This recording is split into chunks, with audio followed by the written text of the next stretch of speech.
ticking ever closer, but the cadence looks good, doesn't it? The shoulders look relaxed. Yeah, but you see the thumbs have gone in. He's not feeling as good. He hasn't got very far to go. I mean, he has every right not to feel good. I wouldn't feel good. But he still looks amazing, all things considering. And you know, in Monza, when it started to drift, he couldn't pull it back, and who could? You know, once those splits start to drift, you know, you're finished. It's almost like you have a rope tied to these pacers, and once that rope is broken, it is so hard to get back on the path. And the fact is, he's not allowing the rope to swing too far off of his pacer. So the rope is not broken. He's attached to this pack, and he's going to just enjoy the ride to the finish. Communication still taking place between Valentin on the left of picture there on the bicycle. He's giving instructions out. We just saw Eliud just lift his shirt momentarily just to wipe his nose. Needs to make sure everything is absolutely on point. Let's just enjoy these pictures. I think Ed has said, let's just enjoy history unfolding here before our very eyes.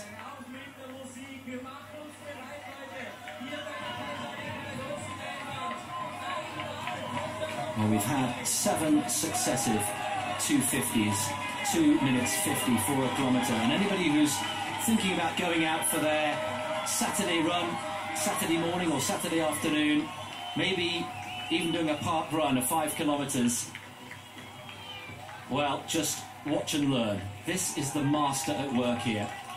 Just over 2 kilometres to go. This is something that everyone can understand. It's a neat number. It's this unbroken barrier. You know, many times when you watch a race, oh, look at those splits, they're so even. Many times when you watch a race, it's not immediately obvious what's happening. In this, you know what's happening. This guy has to run under 2 hours, and it looks like he's bang on track to do that. Eliud just took his last swig of a water bottle. Notice he didn't really drink much, but there's this, it's been proven in science that just swishing the fluids around in your mouth gives you a surge of energy and as if like you're just consuming much. But he didn't really drink that much, but that was his last water bottle, I assume. Well, they are comfortably on the last lap here, the last loop of this 9.6 kilometre loop, and he's smiling again. Now, people can smile for different reasons, mostly because they're happy. We've said that Eliud often smiles when it's really hurting. At what point does that smile, Shalane, become a realisation that he's going to do this? I would only assume is when the finish line is in sight. That's the only reason to smile, because the marathon is an unknown beast, and you never know. You can never get too confident. So even though he may be feeling good or not so good, you can never swing in emotion too strongly either way. But usually the smiling right now, I think, is because he's hurting, but hopefully there'll be a mixed smile of pain and pleasure at the finish. Just over 4 minutes to go, and the pacemakers we are expecting to peel off and let him have the Hauptallee to himself to enjoy the moment, an historic moment as we click ever closer to the magic figure of 1:59.59. As things stand, he will be comfortably inside 2 hours. Ed, how are you feeling from here? I feel like a bundle of nerves. Who thought they were going to see this in 2019? We haven't seen it yet, but who thought that this was possible in 2019?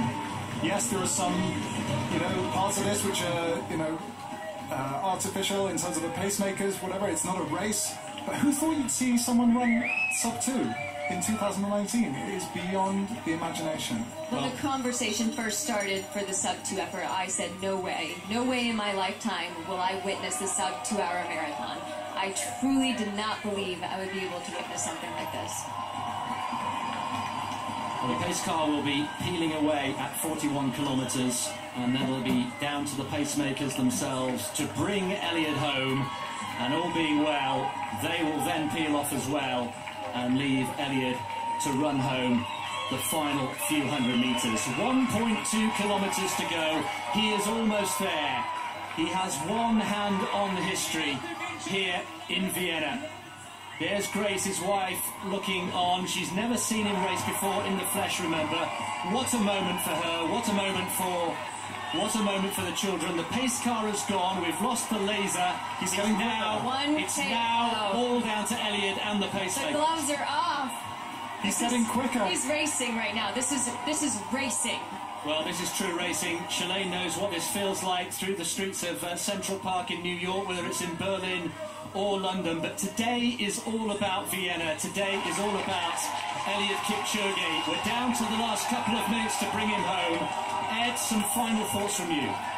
I'm overjoyed that particularly this man has got to do this.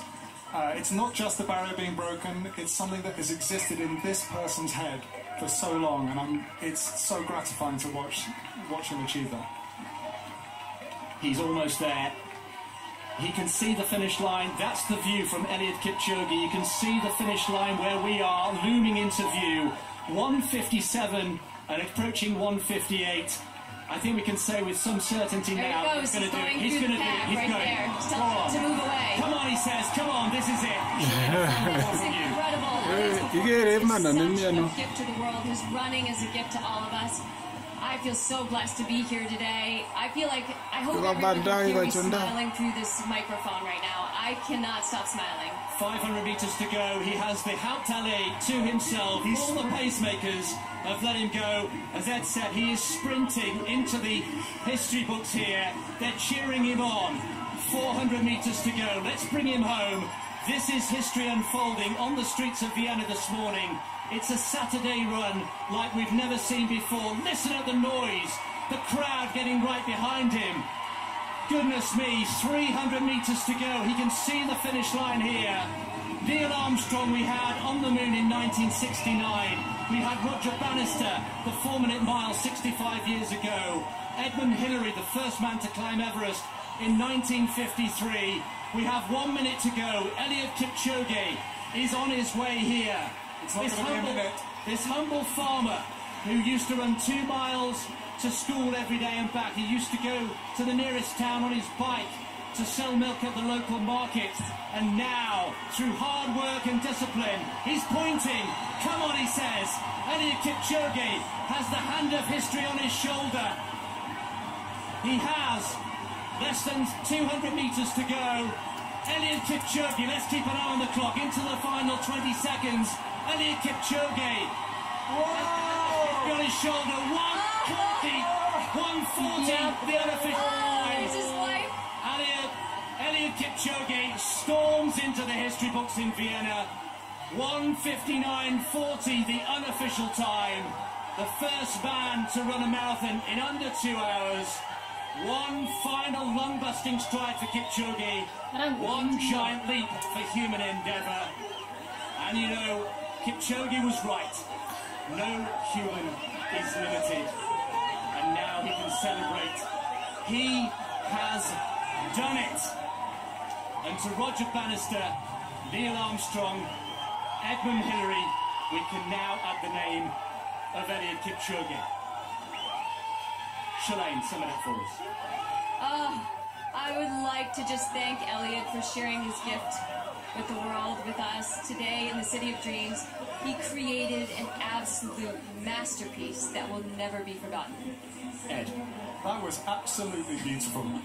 That last kilometre was absolutely beautiful, with his teammates cheering him on from behind. He's now being held aloft by all of his teammates. There's thousands of people with cameras who want to hug him. There's a Kenyan flag. It's pandemonium at the finish line. He's going crazy. You wouldn't have thought he'd just run a marathon. No, he looks phenomenal. There are people crying in the crowd. Well, it was a very carefully choreographed plan for the finish, but that's completely been ripped up and thrown out of the window because Eliud Kipchoge is on.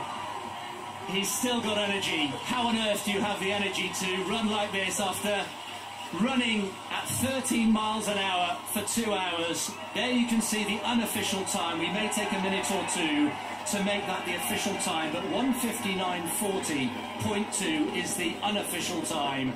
Comfortably inside 2 hours, and the Olympic champion, the world record holder, the greatest marathon runner the world has ever seen, is now in the history books. And they are going berserk right in front of our commentary position here. We could just see his physio.